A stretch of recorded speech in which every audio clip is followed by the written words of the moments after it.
Hi, this is Mark Senek at INFDA, and I'm here with Dr. Bertalan Mesko, who just gave the most fabulous presentation of the 2 days at the XL Pharma Digital Conference.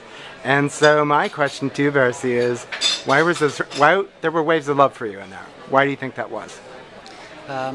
Maybe when I usually talk about Web 2 for doctors, I always mention that e-patients are very active online. And now I presented the same scenario for pharma industry, because doctors are very active online compared to the pharma industry. So the scenario is the same, but there are different tools and different solutions for them. Like what I think is the core message of my presentation is that there has to be open, transparent interaction, not just between doctors and pharma industry, but also between patients and doctors, and education.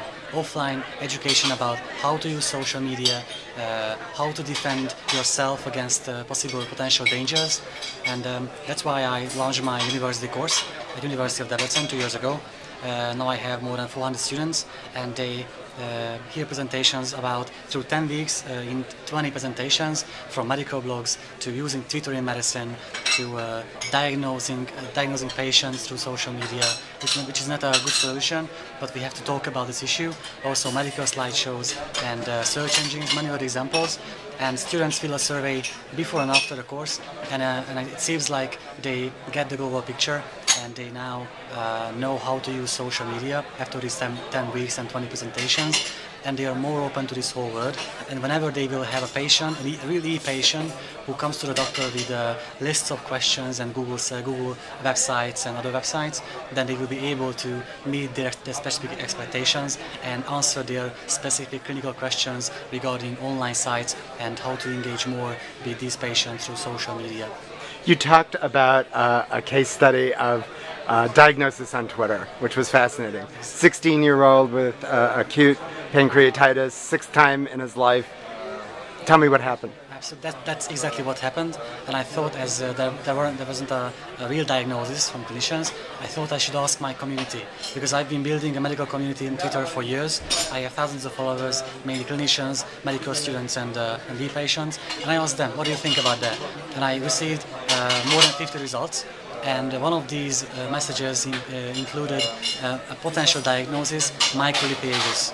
And it turned out next day I shared this new potential diagnosis with clinicians, and it turned out that that was the best way to move forward with the treatment. And I think that's a good example how these social media medical communities can help us doing everyday medicine. I loved it.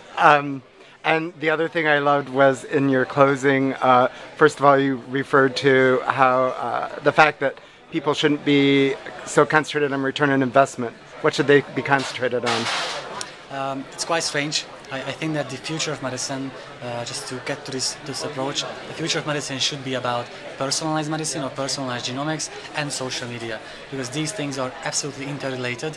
They connect to each other, and that's why the future of medicine will be based on these concepts.